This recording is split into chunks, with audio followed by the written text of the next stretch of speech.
Today is the orientation day.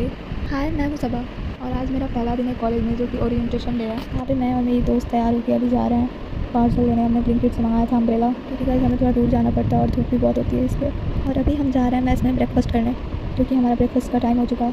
और आज के ब्रेकफास्ट में था ब्रेड, जैम और बनाना और भी बहुत कुछ था। मैंने तो बस इतना ही लिया। और फिर हम आ गए अपने टेबल पे और बैठ के हमने किया ब्रेकफास्ट। और अभी हम जा रहे हैं अपने अपने क्लासरूम में। और रास्ते में ही मेरी फ्रेंड की फ्रेंड मिल जाती है। और अभी हम जा रहे हैं अपना अपना क्लासरूम ढूंढने। और मैं आ गई अपने क्लासरूम में अटेंडेंस लगवाने के बाद हम सब चले गए सेमिनार में। यहाँ पे ओरिएंटेशन स्टार्ट हो गया था। ओरिएंटेशन अटेंड करने के बाद हम आ गए क्लासरूम में। टीचर्स अपने आप को इंट्रोड्यूस करा रहे थे स्टूडेंट से। और फाइनली गाइस हो गई छुट्टी इतने घंटों के बाद। और अभी हम सब जा रहे हैं अपने अपने हॉस्टल रूम में, क्योंकि हम सब बहुत थक गए हैं गाइस 9 से 5 क्लास अटेंड करके। और अभी मैं आ गई अपने रूम में। यहाँ पे मैंने थोड़ा आराम किया गाइस, क्योंकि मैं बहुत थकी थी। और इसके बाद सो के उठने के बाद हम चले आए मेस में डिनर करने। और आज का डिनर अच्छा था वैसे। डिनर करने के बाद हम चले गए टहलने।